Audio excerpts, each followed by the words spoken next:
እንዴት እንደሆነ እኔ ራሱ አላውቅም፣ ግን ደግሞ የሆነ ነገር እንደሚያውቅ እርግጠኛ ነኝ። ምናሴ እንዴት ነው እርግጠኛ የሆንከው? እማዬ እንደዚህ ነው የምልሽ፣ ምንም ነገር የለም። ግን ደግሞ ሳየው የተረዳሁት ነገር ይሄ ነው። አንተ ደግሞ በቃ ዝም ብለህ ለሆነውም ላልሆነው መጨነቅ ትወዳለህ። አሬ ከመጨነቅ የመጣ ነገር አይደለም ነው እንጂ እኔ ልጅ መስፍን ታዲያ ምን ሊያውቅ ይችላል? እማዬ እመኝኝ፣ የሆነ ነገር ያውቃል። ተው እባክህ ምናሴ፣ መስፍን ምንም ነገር ቢል ዝም ብሎ ነው። እማዬ አባዬ እኮ ባንቺ ነው የማለልኝ። አልገባኝም። ደግሞ ምን ብሎ ነው በእኔ የሚምለው? አንተ እኔን የገደለችው እማዬ ነች ብዬ ስከራከሩ በአንቺም ብሎ ነው አንቺ እንዳልገደለችው የነገረኝ። አባዬ ደግሞ ከምንም ተነስቶ በአንቺ አይምልም እርግጠኛ ካልሆነ በስተቀር። ታዲያ ስለሚያምነኝ ነው? አይ እንደሱ እንኳን አይመስለኝም። ምናሴ አሁን ሁሉንም ነገር ተው። ይልቅ ልትወጣ ነበር አይደል? አንቺ ከመጣሽማ ምን ልሰራ እወጣለሁ እማዬ። ማለት ውጭ ጨዋታ አለ። ታዲያ አንቺ ምን ልታደርጊ ነው? ግን አግኝቻት ምን ያህል አምኛት እንደነበር እነግራታለሁ። አምነሻት እንደነበር ከነገርሻት የሚለወጥ ነገር ያለ ይመስልሻል? እሱን አላውቅም። ፋኖስ አልመረመርም ያለችው ራሷን ተጠራጥራ ሳይሆን ፋዘርዬ አላምናት ስላሉት በጣም ደብሯት ነው። ምን እያልክ ነው አሴር? ሀኒቾ እኔና ተምቹ እዛ ውለን ስንጫወት ቆይተን የመጣ ነው። እና ምን ሆኜ ነው አለች? ፋዘርዬ አንዴ እየሄዱ አንዴ እየመጡ ያዝጓት ነበር። እናም ያኔ እሷ ታምናቸው ስለነበር እርሳቸውም እንዲያምኗት ታስባ ነበር። ግን ያ ሁሉ ነገር አልሆን ሲል ለመመርመር ፍላጎቷን ተናገረች። እውነትህን ነው? አዎ ማታ ያልመጣ ነው እዛ ምሽት ስለነበረ። እየወጣ ነበረ? አዎ ምን ነው? በቃ ቁርስ ልጋብዝህና እየበላን ያለቻችሁን በሙሉ ትነግረኛለህ። እሺ እንታወቅ። ምንድን ነው የምትመረመሪው? ከኖላዊ ጋር ምርመራ ልናደርግ ነው። ምን የፅንሱን? አዎ ልንመረምር ነው። እና ይሄ እኮ ስትመኘው የነበረ ነገር ነው። ለምንድን ነው የከፋሽ? አይ ከፍቶኝ ሳይሆን ግን ግራ ገብቶኝ ነው። እንዴ ምንድን ነው ግራ የገባሽ? ልጁ የኖላዊ ባይሆንስ? ምን እያልሽ ነው ፋኖሴ? መቼም ከሱ ሌላ ወንድ እንደማታውቂ ግልጽ ነው አይደል? አረ በስመ አብ እርግቤ። ቆይ እኔ ምን ብዬ ነው ከሱ ውጭ መሄደው? እና ታዲያ ምንድን ነው ማለቴ? እኮ እሱ ይሄን ሁሉ ዘመን መውለድ ካልቻለ አሁን የኔ ማርገዝ ግን አያስፈራም? ያስፈራል። ምንም የሚያስፈራ ነገር የለም ፋኖሴ። ይሄኔ እስከ ዛሬ ያገባቸው ሴቶች መውለድ ስለማይችሉ ይሆናል። ይኸውልሽ ከዚህ በፊት አግብቷት የነበረው ሚስቱ እኮ አሁን እየወለደች እንደሆነ ነግሮኛል። ቆይ ታዲያ አንቺ ምንድን ነው ያስፈራሽ?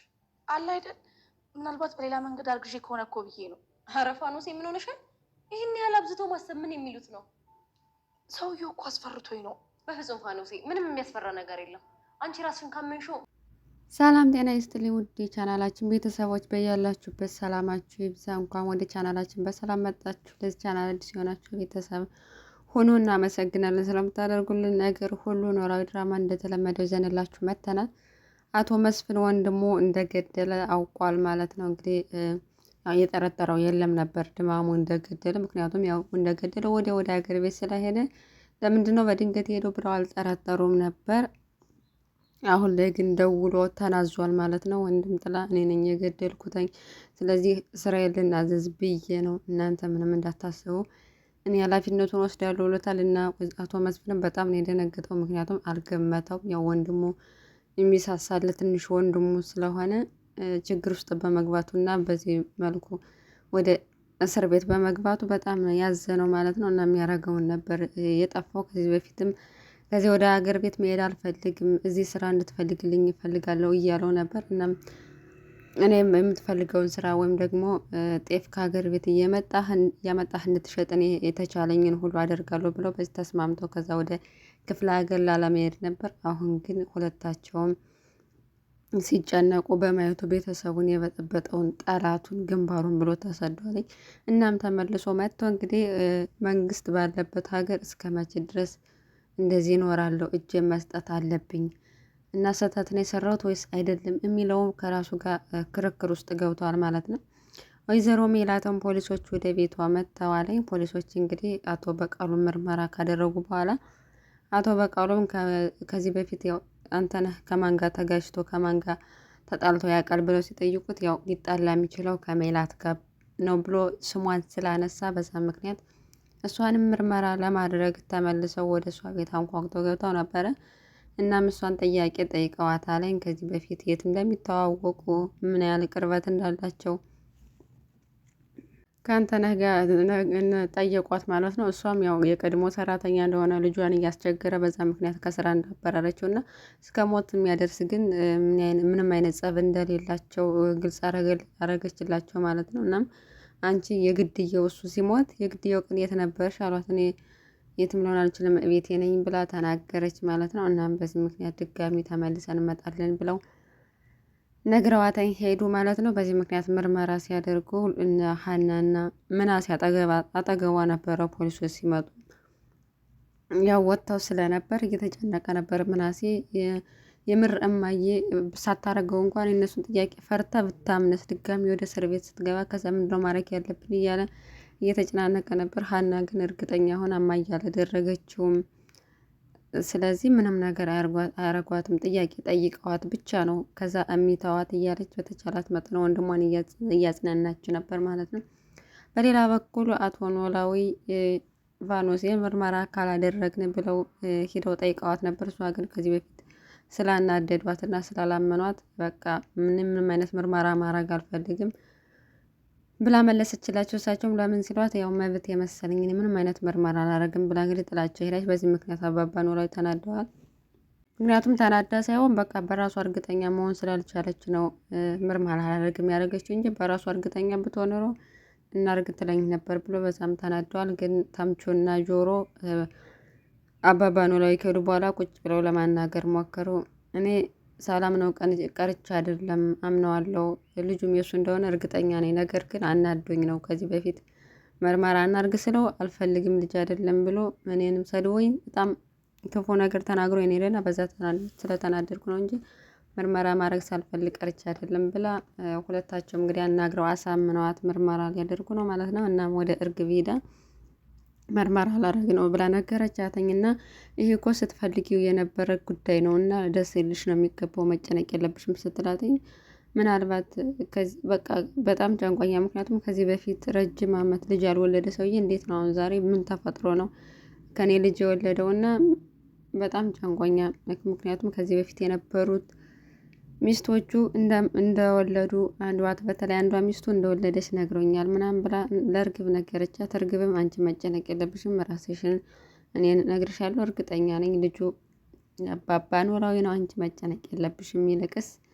እኔ መጥቼ አረስሻለሁ፣ አንቺ መጥተሽ ታረሽኛለሽ ስትላት እኔ ያለሁበት እስር ቤት ነው እንዴት ነው ማረስሽ ስትላተኝ ያው ከዚህ ዓመት በኋላ ልጅ የሰጠን አምላክ አንቺን በቀላሉ ከእስር ቤት ማውጣት አያቅተውም፣ ስለዚህ እመኘው ብላ አጽናንታታለች። እና እርግብም ምግቧን ተቀብላ ወደ ውስጥ ገብታለች። ያው እስካሁን ፍርድ ቤት አልቀረበችም። እርግብ ለረጅም ጊዜ እስር ቤት እሷና ሜሮን እስር ቤት ገብተው በዛው ቀርተዋል ማለት ነው። እና ወይዘሮ ሜላትም ወደ እርግብ ሂዳ ከዚህ በፊት ስላንተነህ የሰማችው ነገር እንዳለ ጠየቀቻት። እሷ ግን ምንም የምታውቀው እንደሌለ በዚህ ልትረዳ ስላልቻለች ግን በጣም እንዳዘነቻት ነገረቻት። ችግር የለውም እኔ በማጣራበት መልኩ አጣራለሁ ብለው ወይዘሮ ሜላትም ተመልሳ ሄደች።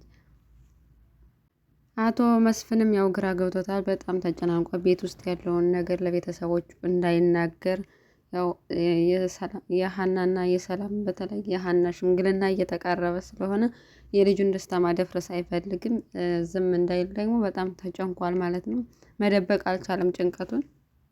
በዚህም ምክንያትም ለማማከር እንግዲህ አባባ ኖላዊን ቀጥረው ከሳቸው ጋር እየተነጋገሩ ነበረ እና ገዳዩ ወንድሙ እንደሆነ እና በጣም እንደተጨነቀ ምን ማድረግ እንዳለበት ግራ እንደገባው ነገረው።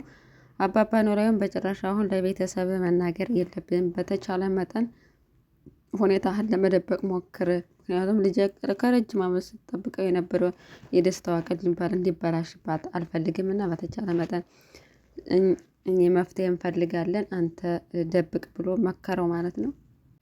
ነገር ግን ሄዶ እሱም ስላልቻለ ሄዶ ለሀኒቾ ነግሯታለኝ። የገደለው ድማሙ እንደሆነ አጎቷ ነፍሰ ገዳይ እንደሆነ ሲነግራት እሷም በጣም ነው የደነገጠችው ማለት ነው። ምክንያቱም እዛ ቤተሰብ በጣም ጥሩ ጊዜ ሲያሳልፍ የነበረ እና እኔ ራሱ በጣም ድማሙ በዚህ መንገድ ከኖላዊ ድራማ እንዲወጣ አልፈልግም። ምክንያቱም የቤተሰቡ ድምቀት ነው፣ በጣም ነው አክቲንግ የሚችለው፣ የገጠሩን አክሰንት በደንብ ነው የሚችለው እና ቢቀጥል በጣም ደስ ይለናል ማለት ነው። ነገር ግን ደግሞ ወንጀለኛ መታሰር አለበት። ከዚህ በፊት ተደባብሶ እንደቀረው እንደ ባዩሽ ሞት መሆን የለበትም ቢያንስ በድራማ የገደለ ያጠፋ ወንጀለኛ ቅጣቱን ማግኘት አለበት። ዝም ብሎ እንደፈለገ ሊፈነጭ አይገባም። ልክ አቶ በቃሉ እንደሚያደርገው ማለት ነው። እናም ምናሴ ራሱ እየተጨናነቀ ሲጠይቀው በቃ እናቱ እንዳልገደለች ምሎ ተገዝቶ ነገረው ማለት ነው። እናም በዚህ ምክንያት በቃ ለእናቱ አባዬ ያንተነህ እንገዳ ያውቆታል ማለት ነው። ምክንያቱም እርግጠኛ ሆኖ ነው የነገረኝ። እርግጠኛ ሆኖ በአንቺ ስም ነው የማለው። ምክንያቱም በአንቺ ስም ከማለሱ ምንም ቢሆን እርግጠኛ ሳይሆን በአንቺ ስም አይምልም። ስለዚህ ገዳዩን ያውቀዋል ማለት ነው ብሎ ለእናቱ ነገራት። እናቱም አንተ ዝም ብለህ ነው የምትጨነቅ፣ አቅሜ በላይ አትጨነቅ ብላ ለማረጋጋት ሞከረች። እናም አባባ ኖላዊም ተናደው ለሀኒቾ እየነገሯት ነበረ። ፋኖሴ ምርመራ ማድረግ አልፈልግም ብላለችኝ ብለው እናሷም ተናዳ እንዴት እንደዚህ ታረጋለች፣ እንዴት በአባቴ ትጫወትብኛለች ብላ በጧት ሄዳ ጆሮን ለማናገር ሞከረች። ጆሮም እንደዚህ ያለችው ተናዳ ነው እንጂ ሳታምንበት ቀርታ አይደለም። ስለዚህ እሷ ላይ ምንም ነገር አተፍረጅ ብሎ የተቻለውን መከራት። በመጨረሻም እንግዲህ ፈቃደኛ በመሆኑ ሁለታቸው ምርመራ ያደርጋሉ። እናም በስከርጅና አባባ ኖላዊ የልጅ አባት ሊሆኑ ነው ማለት ነው። በጣም ደስ ይላል። ሀናም ወይ ወንድም ወይ እህት ይኖራታል እና ኖላዊ ድራማ እንደዚህ እያለ ይቀጥላል። እኛም ይዘንላችሁ እንመጣለን። አብራችሁን ስለቆያችሁ እጅግ በጣም እናመሰግናለን። በያላችሁበት የዓለም ዳርቻ ሰላማችሁ ይብዛ።